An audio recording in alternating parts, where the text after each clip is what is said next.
सब मैं रिएक्ट करने वाली हूँ on Sudhanshu Trivedi new thug life by political मस्ती।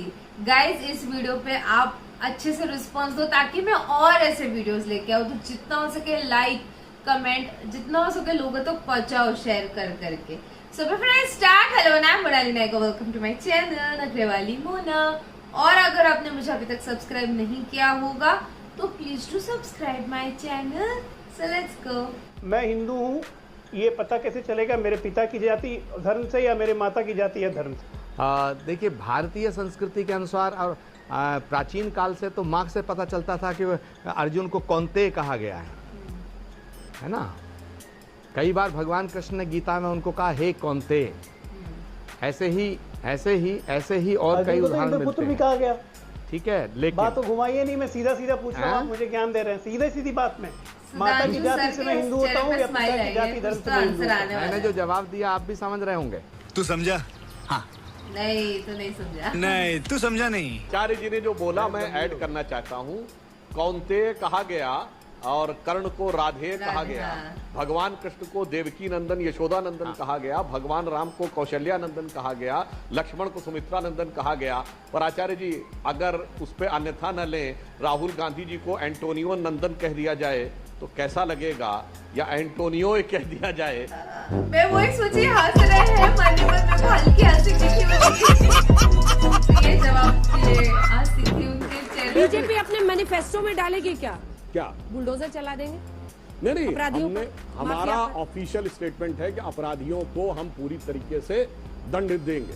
योगी जी जब इतना घमंड है, जब आपको लग रहा है इतना अच्छा ये काम है तो फिर इसको डालिए ना। देखिए हम एक बात करें, योगी जी तो सदन के पटल पर मुख्यमंत्री का फ्लोर ऑफ द हाउस पे है ना कि हम माफियाओं को मिट्टी में मिला देंगे। अब इसमें किसके अरमान मिट्टी में मिल रहे हैं उनसे सवाल पूछिए। हाँ, मैं जवाब दे रहा हूँ।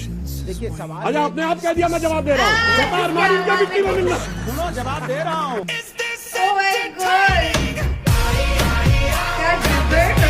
दास जी ने उन्हीं सबरी के मुंह से कहलवाया है। कही अरे सुनो तो सही, कही विधि स्तुति करो तुम्हारी अधम जात में जड़मत भारी। विरोध इस बात का है, अधम जात कैसे है वो? जो इन्होंने चौपाई बोली उसके आगे की मैं बोलता हूँ। रामचंद्र जी क्या कहते हैं? वो कहते हैं जात पात कुल धर्म बढ़ाई, धन बल परिजन गुण चतुराई। इन 10 चीजों से मैं नहीं मिलता।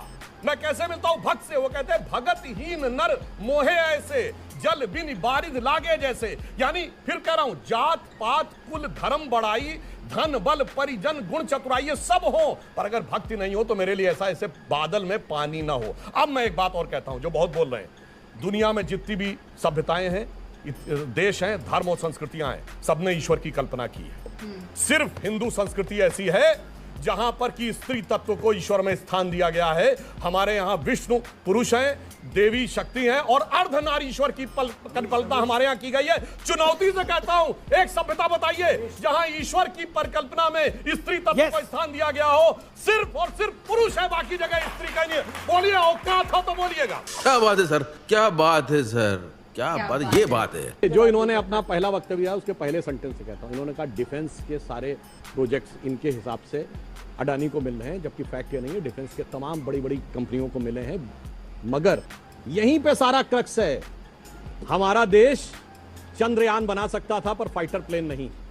हमारा देश इंटरकॉन्टिनेंटल बैलिस्टिक मिसाइल बना सकता था पर एसॉल्ट राइफल नहीं बना सकता था। क्या बात तर्कसंगत लगती है?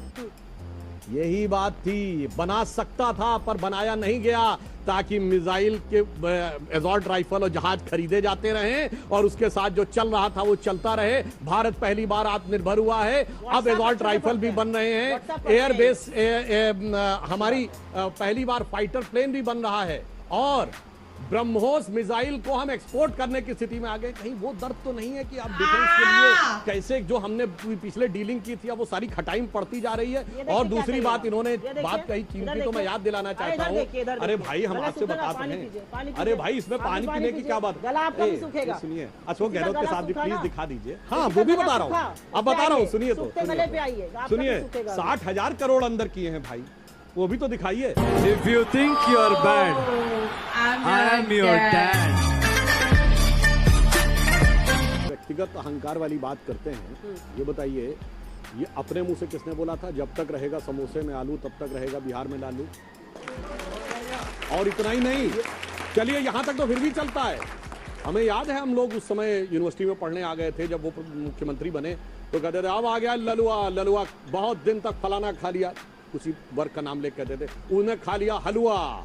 अब आ गया हलवा, वो फलाना खाएगा सवालों के जवाब को भटकाइए नहीं। आपने अहंकार की बात कही। अहंकार की बात इसलिए हमारे नेता आदरणीय लालू प्रसाद जी ने कभी सीना ठोक कर ये नहीं कहा था कि एक अकेला सब पर भारी। आज सुनिए, हमने अब सुनिए, आलू क्या था? समोसे में आलू तो आप लोग सुनिए। जानते हैं अंजना जी कि सब लोगों को पता है कि लालू प्रसाद। सुनिए, अब मैं सबसे कह रहा हूं, सुनिए, आप लोग जाइएगा और जरा नेट पे लालू यादव जी की पार्लियामेंट की स्पीच सर्च करिएगा। उसमें आपको स्पीच मिलेगी जिसमें उन्होंने कहा, देखिए लालू यादव जी का जन्म 1948 का, वो बोले अरे मैं तो वो हूं कि जब आने वाला था अंग्रेज को पता चल गया लालू आने वाला 1 साल पहले छोड़ के भाग गया। सरेआम बम चला रहे हैं, बम गोली चला रहे हैं, ऐसे गोली। और आपने देखा होगा पुलिस वालों को गोली मार दे रहे हैं, और गोली मारते समय देखा होगा आपने उनकी बॉडी लैंग्वेज, ऐसे मार रहे हैं जैसे कोई फर्क नहीं पड़ता। गोली मार दी, अपने चले जा रहे हैं टहलते हुए, माने जैसे कहीं घूम रहे हो। क्या है ये? उत्तर प्रदेश है क्या है भाई? उत्तर प्रदेश है ये। नाम बोलिए बम चलाने वाले का। मेरी बात सुनिए, नाम तो बोलिए। आप जो भी नाम क्यों पूछा था जानते क्यों? शफीकुर रहमान बर्क ने कहा कि मुस्लिम के साथ अन्याय हो रहा है, और संयोग से वो बमबाज का नाम है गुड्डू मुस्लिम। ये बोलने के तैयार नहीं है। अब समझ में नहीं आ रहा शफीकुर रहमान बर्क को धर्म खोजने लगे, आप धर्म खोजने लगे। अरे माफिया सीट पे उसका नाम गुड्डू, चाहे मुन्नू हो, चाहे अनुराग भदौरिया हो, चाहे असलम हो, चाहे अशरफ हो, अगर वो बदमाश है तो बदमाश है। अनुराग आपने 3 मिनट बाद अपनी बात रखी। पहले तो नाम नहीं ले पाए, अरे नाम और हिस्ट्री शीट में जो नाम लिखा है वो बोलने पे वो क्या तड़पाहट है कि नाम कैसे आ गया। अरे अगर अपराधी आतंकवादी के नाम में भी मुस्लिम आ गया, तो जैसे पुराने जमाने में कहा जाता था ना कि महिलाएं अपने पति का नाम नहीं लेती थी एक जमाने में, वैसे नाम नहीं लेना।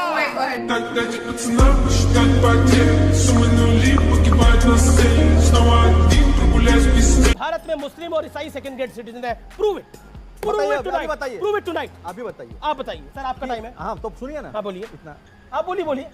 कितने भाजपा ने मुस्लिमों को टिकट दिया? अच्छा हमको सिखा रिया है। देखिए समस्या क्या है, अब आप लोगों को बहुत साफ समझ में आ गया कि वायरस कोई राहुल गांधी जी के फोन में नहीं है, कांग्रेसियों के दिमाग में है। हिंदुस्तान में माइनॉरिटी सुपर क्लास सिटीजन था।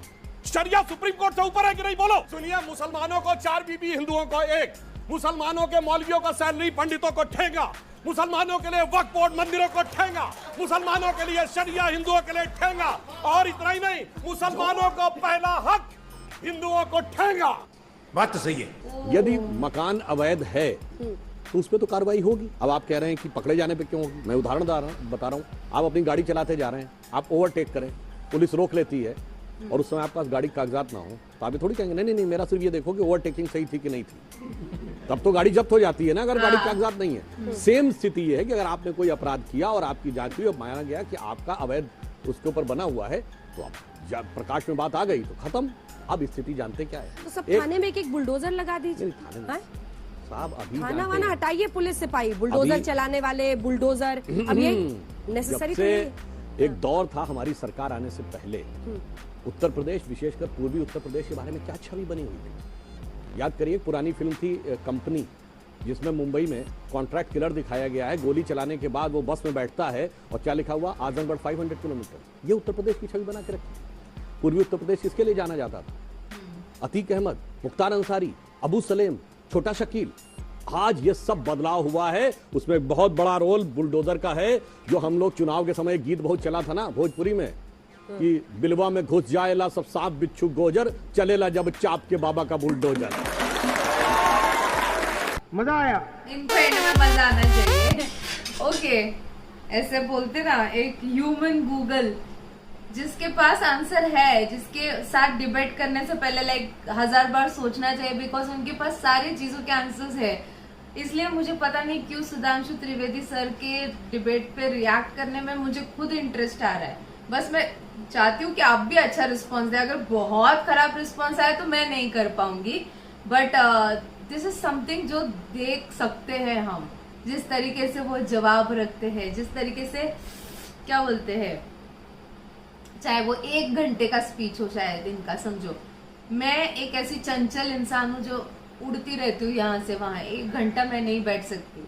एंड दिस थिंग मैं ये सुन सकती हूँ, पता है आपको, क्योंकि मुझे ना आगे क्या बोलेंगे इसकी एक्साइटमेंट होती है। आगे इनका क्या बोल सकते हैं, आगे क्या हो सकता है, चाहे सवाल कैसा भी हो, चाहे कितना भी डेंजरस तरीके से क्यों ना पूछा गया हो, but I want to watch कि ये क्या है करके, ठीक है, आगे क्या होगा।